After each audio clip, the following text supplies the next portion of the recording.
I hate climbing. I hate it so much. Ladders, rock walls, ropes, those motherfucking little swirly staircases they have in old buildings. Yeah, fuck those. I didn't used to hate it. I was just like every other little kid who was climbing everything they could get a good grip on. But things changed. I had a very unfortunate time in 1 year of high school PE. In the many biographies that are going to be written about my life, this chapter of it will be called The Vomiting Phase, for reasons that will shortly become evident. I was doing the Adventure Ed option, which was, of course, all about the rock walls and the caterpillar ladders and the crazy trust falls and all of that terrible stuff. I voluntarily signed up for this, by the way. I did this to myself. I just thought that climbing walls would just be so cool. I was young and so naive. Spoiler alert, I threw up a lot in that class. It didn't happen every class, but it was frequent enough that at one point people stopped being surprised about it. And of course I never realized that it was about to happen when I had 2 feet firmly on the ground. No,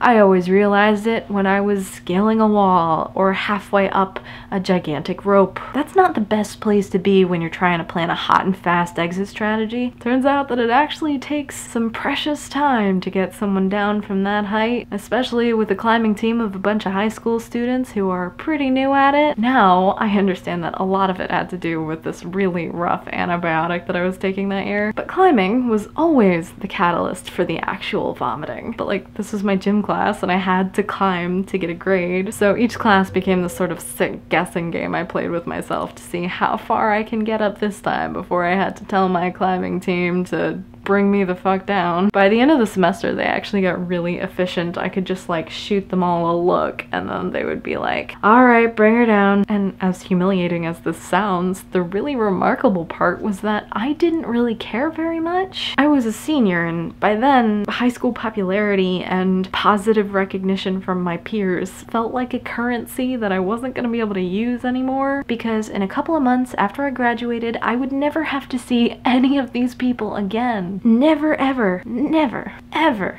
Ugh. Okay, fast forward a half a decade. In the years since that terrible time in my life, I have graduated from high school, I have moved out, I have gone to, count them, not 1, not 2, but 3 different colleges. I have moved to a new city. One would think that that would be enough distance so that I would never have to think about this again. Guess who that oh so familiar face in my new history class turned out to be? If you guessed, a member of the very climbing team that I nearly projectile vomited on several occasions in high school. Hey, you would be right. When I first saw her, I couldn't place her, but then I started talking to her and she reminded me, she remembers every little bit. Like, of all of the people from my adolescence who could have possibly come back to haunt me now, it's gonna be a girl that I nearly threw up on in the 12th grade. That's fantastic. Someday, I'm sure that we will all eventually fully escape high school. Might take a while though. I'll talk to you guys later.